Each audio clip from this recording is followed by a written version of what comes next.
Welcome everybody back to Friar Talk. Today we're going to be talking about free agency, where the Padres stand now after most of the bigger deals have been signed, and really what they can do next, what they need, who they need to go after. I think this has definitely been an underwhelming free agency when you look at all the big names that were available and the names that the Padres ultimately were not able to land. I think the most recent one today, actually two of them today, were Seiya Suzuki and Chris Bryant. And then you look back in the deals, you go, okay, Seiya Suzuki got 5 years, $85 million. He was out of the Padres price range. Chris Bryant gets a ridiculous deal of 7 years for $182 million. And it's like, okay, that's a massive deal. Then you look at Kyle Schwarber, a guy that I don't think the Padres were ever truly linked to, but we like the idea of bringing him in. He almost gets $20 million a year at a 4 year, $79 million contract. So you look across the board and you go, okay, a lot of these guys, the move only could have been made if either Will Myers or Eric Hosmer were traded. Obviously, neither of those guys have been traded.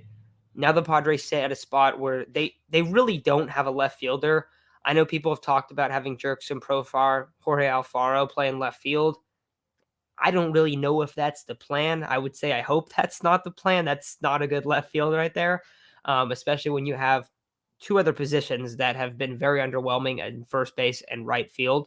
Um, I don't know if right field's super underwhelming, but for the price tag, it's definitely Will Myers has been underwhelming in right field. So, and first base, yeah, we know about first base. We don't really need to get into that right now. But you look across this team and you go, okay, well, they did add Nick Martinez. They signed Nick Martinez to either a 4 or 5 year deal. I forget the details. I know he's making, I think it's $4 million this year, then 6.5 for like the next 3 years, and I think it's four for 4 years like that. But you look across all these free agent moves and you go, okay, Padres didn't really do anything outside of that Nick Martinez deal and outside of a couple bullpen names. So where they're at now is they have like $10 to $15 million basically to spend, and they need to go get a left fielder. And if we're looking in the free agent market right now, the guy that Chase, you and I were both talking about them going and signing is Jorge Soler. That's the name that we want to see. He can DH, he can play left field. He's not a good fielder, but he is a guy that absolutely hits nukes. This dude can hit over 40 home runs a season if he gets regular at bats every day. So I think it makes a lot of sense for the Padres to go after him. I think he's the top guy on our list currently. We'll see how that all plays out. But I don't know, Chase, where are you at? How do you feel about free agency? I'll get back into it, kind of like where I see the Padres at right now. I think I am a lot more optimistic on where they're at and how they've handled this free agency. But I definitely get the frustration. And Chase, I think you have a little bit more frustration about it than I do. So where are you at with it all? Just also seeing some of the names that just currently signed for like not that much money. We mentioned guys like Eddie Rosario. He got a 2 year deal worth 18 million with an option for a third year. Jock Peterson's only making 6 million. I mean, these are guys you could have filled left field easily. Eddie Rosario was a better fielder than Soler. You could have got him for cheaper. Jock Peterson was only 6 million, and we saw the impact that he had on the Braves in the wild card. Two of those guys were impact backs for the Braves in the wild card and just the playoffs in general. Both of them provide a lot of power. Jock provides a better defense. He can DH. He has experience versus basically the entire NL West still, and now parts of the NL East.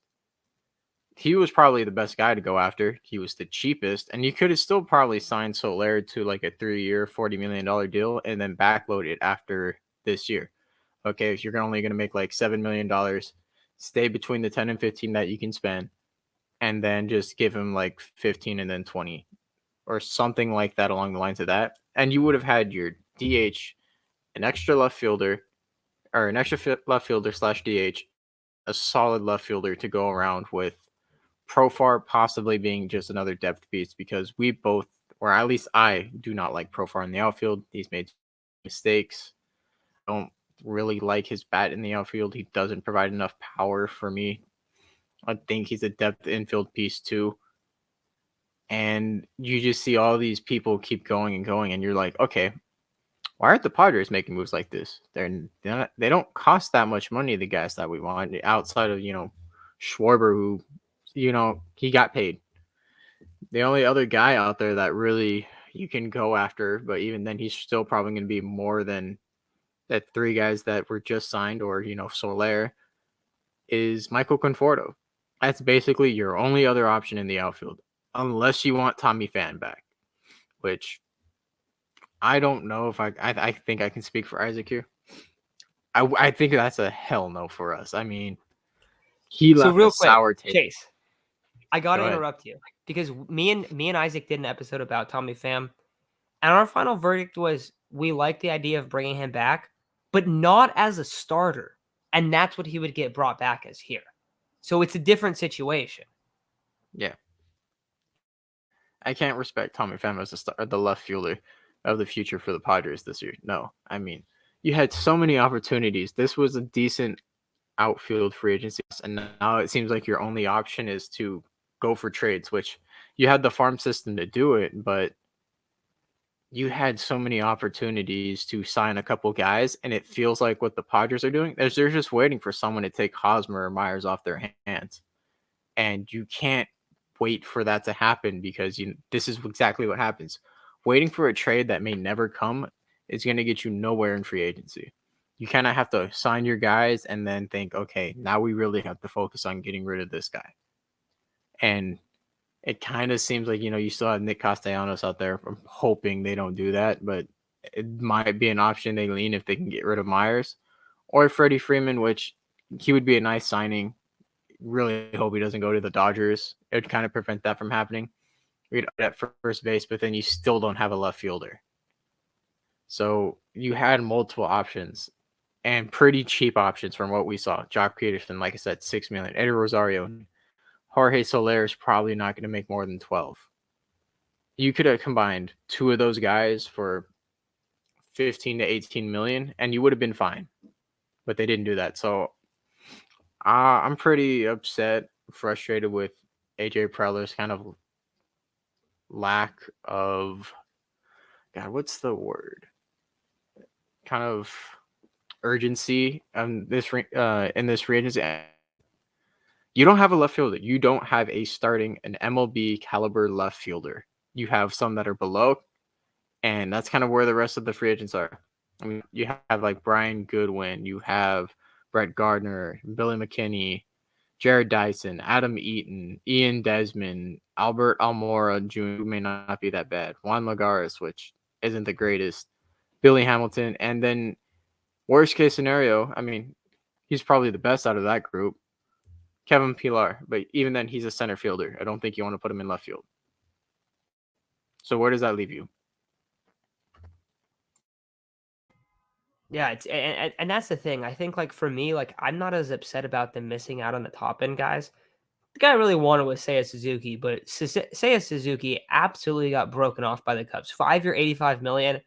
When we started talking about him, our thought was 5 years, $60 million. So that's like significant more than what we initially talked about. That was like, a couple months ago, but he got paid a lot more than I think we expected him to. And so that's why like I'm not super frustrated with that aspect. But I mean, you bring up Jock Peterson. I think that's a prime example. Is Jock Peterson great? No. Is Jock Peterson going to play a role that the Padres desperately need? A corner outfielder that can provide some pop? Yes. And he's $6 million. So that's the thing. If they go and they end up getting Jorge Soler, I think it looks a lot better. But if they don't, and they're just like, oh, we're going to rock with in-house options, it gets really scary. Now, I think the good thing for the Padres and where they're at right now is there are a handful of names, and these are like only the names that are rumored to be traded, but the 3 guys that really pop off the page for me are Austin Meadows, Luke Voigt. Both of those guys have been brought up by Ryan numerous times on his show. And also Mitch Haniger as a potential option for left field / DH for those 3 guys. So I think you can go after them and do that, but you're going to have to move guys. Now, I know people have been really frustrated that the Padres have kind of like depleted their farm system, but I think we have to remember like you only have so many roster spots, and a lot of these guys are going to get to the point where they either need to get graduated or they need to move or they're going to just get released or someone's going to claim them basically or take them in the Rule 5 draft, right? So guys like A. Rosario, we've talked about him in the past. There's a bunch of guys kind of in that like, hey, we're almost about to graduate. We're not going to have a roster spot. We need to get moved. We've talked about in the past how many, middle infielders the Padres have in their system. So I think you might see a couple of those guys move for like a Luke Voit type where, yeah, he's limited. He can play first base and DH, mostly DH. I don't necessarily love it, but like it provides some power. It adds, it adds to your team. So I think that it's more likely to see those guys. And also keep in mind too, like what's on like the like MLB trade rumors or like the rumor mill is only like a small piece of what's truly available, what's truly being discussed. So there could be other guys that are being brought up in trades right now, and maybe that is Preller's plan to take that route.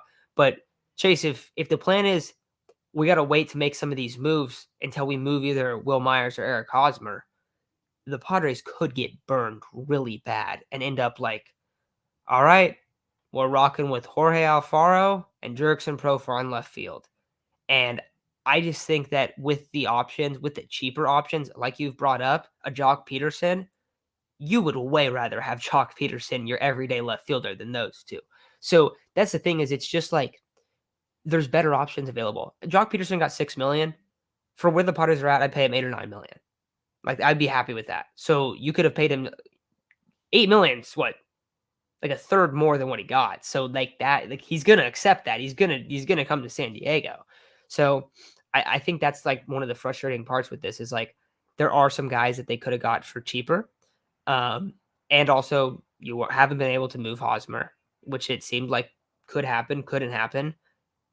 I talked a little bit about it, I think 2 episodes ago when it was me and Isaac, and I basically said like, look, maybe they're not going to trade Hosmer. Maybe they're going to wait till his contract drops to $13 million. I understand he has 10-5 rights, and maybe he will not be willing to discuss a trade. You can DFA him for a lot less at that point because he's 3 years, $36 million, or sorry, $39 million. So a lot of money. But like you do reduce his contract by a significant amount. You free up $20 million with Will Myers. So if you are going to break someone off, it does make a lot more sense to do it next offseason. But still, like you're telling me you can't get a stopgap option for less than $10 million when there's numerous guys available on the market and you need to add a power hitting outfielder. So I think that's where the frustration is. Ultimately, I think the Padres are in a better spot than what Padres Twitter assumes right now. I do have to say that. I get it's frustrating, but I think we need to see how it all plays out, where they're at. Because if they add Jorge Soler, I feel a lot differently. So I don't know. I think it's going to be tough for them to find a couple options, but I don't think like it's like the sky is falling right now. But I just think it's like, hey, like Preller, you could have done more. You could have added 2 depth pieces with your available cap, and you would have a much better chance to win.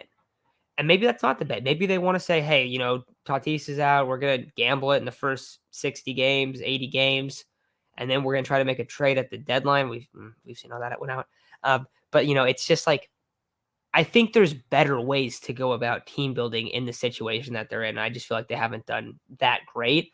But we'll see how it all plays out. I mean, we listed a few guys, but if there's anyone else that you guys think that they should potentially go after, please comment those guys below. But before we take off, Chase, anything else you want to add about, where the Padres currently stand in free agency?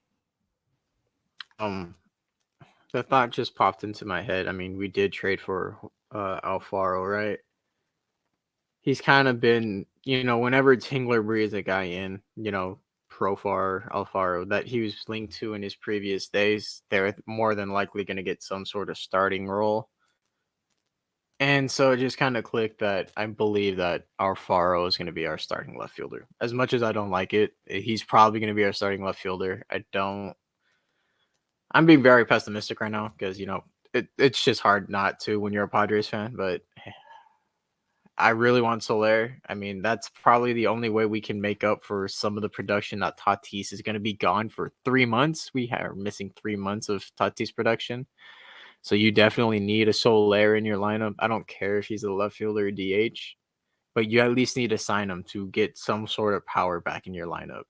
Because if not, you are going to get burned trying to gamble with baseball like this. It's not going to work the way you think it's going to work. If Alfaro is truly the Padres left fielder, they are gambling on him to make huge, huge strides in his game because he's barely over a career 700 OPS. Left field isn't even his primary position. And not to mention all that, he's not a power hitting guy. He's the most home runs he's ever hit in a season is 18. He's been in the league for like 6 years. Now, granted, he hasn't got that many at bats outside of a couple years, but that is banking on a guy to make tremendous strides in a department, the power department that you need to be a lot better in. So I do think the Padres, and we did talk about this um, before the offseason started. We talked about, the idea of like, hey, where they're at right now, going and getting Bob Melvin, Ruben Niebla, those kind of moves matter a lot more for this Padres team, which how much they've struggled in the coaching department. But the lack of small moves of, hey, we're going to sign this guy to a 1-2 year deal to improve our team. That's what I think is kind of the most frustrating part about this, not necessarily missing out on Seiya Suzuki, guys like that. Final thing I want to bring up. Chase, you know who's still a free agent? Nick Castellanos. I And know, I though. know we do not want to see that happen. And it's concerning, though I don't know what his market is. I feel like his market may have been a little bit exaggerated before free agency started, but that's not someone we've wanted them to go after. And it seems like maybe they might end up doing that.